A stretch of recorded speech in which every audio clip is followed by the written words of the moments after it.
Welcome back, folks. Greg Silverman here for CIOs and bow ties. Got to look there, not there. Another session of Come Learn with me. Just let me explain the setup to you quickly. I'm a long-time investor, chief investment officer, and I'm always looking at kind of niche out there ideas for investments. If you want to know more about the investment program, because I'm not trying to sell you anything, then you'll wait till the end of the video. There'll be a URL up here, and just follow that, and then you can come learn all about the stuff that we're doing, how we're investing, what we're looking at. But should give you some idea when you look at some of the articles that we read. The way we do the articles is we curate a lot of articles. We run a number of pretty large LinkedIn groups, mini groups, we call them. And so we're constantly getting feedback of information on what people like and enjoy. And then we read about 3 or 4 of the top ones that come across every week. It's very interesting. It's interesting for me to do it and refresh my memory on the article. So this one is about Africa's cannabis industry could potentially grow beyond 7 billion valuation by 2023 as opportunities abound. Okay, and very interesting to be speaking about it because that's a picture of, I believe, somewhere in Cape Town behind me. And of course, South Africa is in the news for not such good reasons recently. So our thoughts go out to you. All right, let's see. Africa cannabis industry could potentially grow 7 billion. There he is, cutting tons of weed. Lack of legalization has long been the #1 factor slowing down the economic potentials of cannabis in Africa. As more countries on the continent take steps to legalize cannabis cultivation and production, the industry's valuation could potentially increase.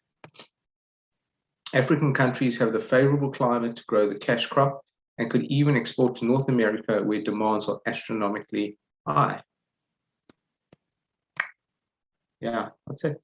Some of the, these where they just banned travel from. So Lesotho, Transkei, Swaziland, I think even Zimbabwe have got a burgeoning industry. Africa's cannabis industry is projected to grow beyond a valuation of 7 billion by 2023, thanks to incessant demand and increasing legalization across the continent. This presents opportunities for African countries who, for many years, have failed to take advantage of the cash crop. These opportunities are quite immense, as confirmed by Danny Nell, the Chief Executive Officer of South African pharmaceutical company Afriplex. While speaking to CNBC Africa earlier today, he said there are opportunities across the entire cannabis value chain.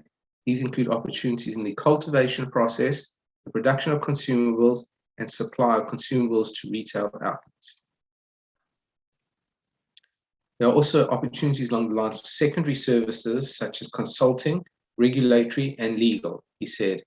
All of these will combine to guarantee the expected growth in the African cannabis industry.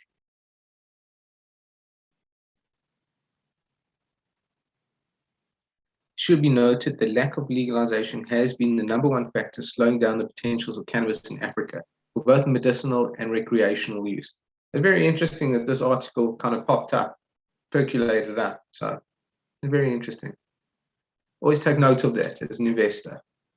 When you say something's interesting, it's like, okay, I didn't know that. I wonder who else doesn't know that. It should be noted that lack of legalization has been the #1 factor slowing for both medicinal and recreational use. Elsewhere in the world, cannabis-focused companies such as Curaleaf Holdings, Afria, and Organigram, to mention a few, generate millions of dollars in annual revenues and have a market cap running into billions of dollars. Yes, but they have very large markets to serve. A lot of people with money. African countries have the favorable climate to grow the crop, and there are huge export potentials besides a potentially huge local consumption demand. So the opportunities are indeed endless. However, governments across the region have mostly restricted the cultivation and consumption of cannabis due to moral sentiments and the understandable likelihood of its abuse. Mr. Nell pointed out that things are now changing for the better, even though there is still a long way to go. I think we have a long way to go. Countries like South Africa and Lesotho have already approved the legal framework for cannabis for medicinal use. I have to distinguish between medicinal use and recreational use, but there are more African countries coming along, putting the legal regulatory frameworks in place to allow for the legal growing of cannabis, the processing thereof, and the development of final products to retail, he said. He went further to clarify that there are huge demands for both medicinal and recreational cannabis in Africa. However, because most governments are currently just focused on licensing companies using cannabis for medicinal purposes, the recreational use of the product has thrived on the black market.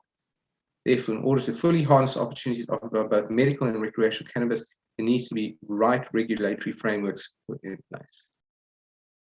Manuel Ibarra Benson. Good article. I like it. There's opportunity in Africa. I've always said that. I say the next continent to boom, believe it or not, will be Africa one day, maybe even in our lifetimes. All right, guys, I hope you enjoyed that. If you want to know more about it, here is the URL, how we're investing in the cannabis space, in the hemp space. It's a very interesting place to be. So I hope you come and join us.